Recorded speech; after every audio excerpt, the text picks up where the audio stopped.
Good evening and welcome to the channel's studios here in London with your international news around the world in 5.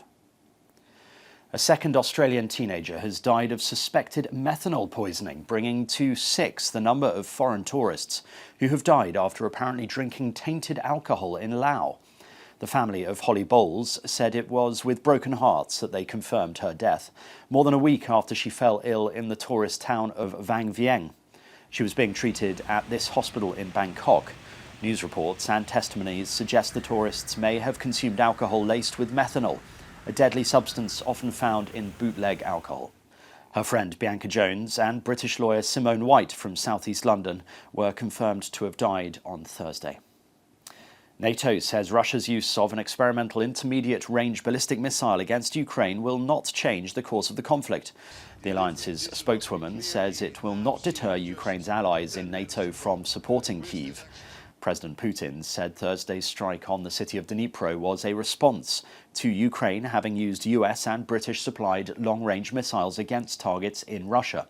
Germany's foreign minister says that the best protection for peace in Europe was to support Ukraine's self-defense. Because we have seen within these 1,000 days that the Russian president is not only attacking Ukraine, but that he is leading a hybrid warfare against other European actors, like my own countries. We are being faced with cyber attacks.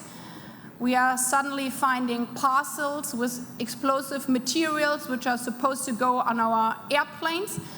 And we are faced especially with our Eastern European partners like the Baltic countries, Poland, our big neighbor from German side, directly at the border to Ukraine.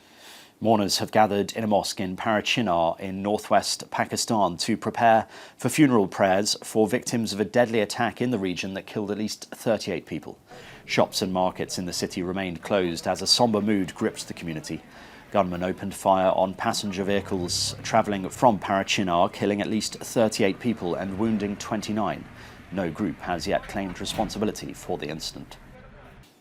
A new deal on climate change has just been proposed at COP29 as almost 200 countries meet in Baku, the Azerbaijani capital. The deal proposes wealthier countries give $250 billion per year by 2035 to developing nations to help tackle climate change. The figure is up from the $100 billion a year currently in place, but it's still much lower than the $1.3 trillion a year from public funds that poorer nations were after. It all comes on what's meant to be the final day of UN climate talks, but these tend to overrun, and there's been fierce criticism from African countries and environmental campaigners who say the proposal in the latest draft doesn't go far enough. Smoke has been seen billowing from an Icelandic volcano 2 days after it erupted. Here, a passenger on a flight over Iceland capturing the moment the volcano erupted during her journey. Lying dormant for 800 years, the geological systems in the Reykjanes Peninsula reactivated in 2021 and have since erupted at rising frequency, with the latest outbreak being the 6th so far in 2024. A 29-metre red spruce from the Alpine region of Ledro in northern Italy has been installed in St. Peter's Square ahead of the Christmas festive season. The Christmas tree, harvested sustainably from Trentino's forests, was chosen for its height and robust branches, meeting Vatican ecological standards, according to a statement by the Vatican city-state. Meanwhile, a Norwegian spruce, which is sent to London every year for Christmas, has been felled in a traditional ceremony. A tree is sent from Norway each year as a token of thanks for Britain's support during World War II. And in celebration of the Guinness World Records Day, the tallest woman and shortest woman had afternoon tea together in London. Hello.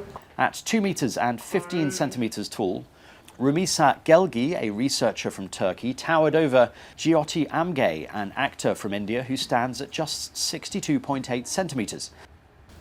Guinness world record के show में visit किया था. The height difference proved no barrier, though, with the pair enjoying each other's company at the meet-up at the Savoy Hotel in London. Started in 2004, Guinness World Records Day encourages people around the world to try and set new records. And that's your international news around the world in 5. Now back to the channel's studios in Lagos.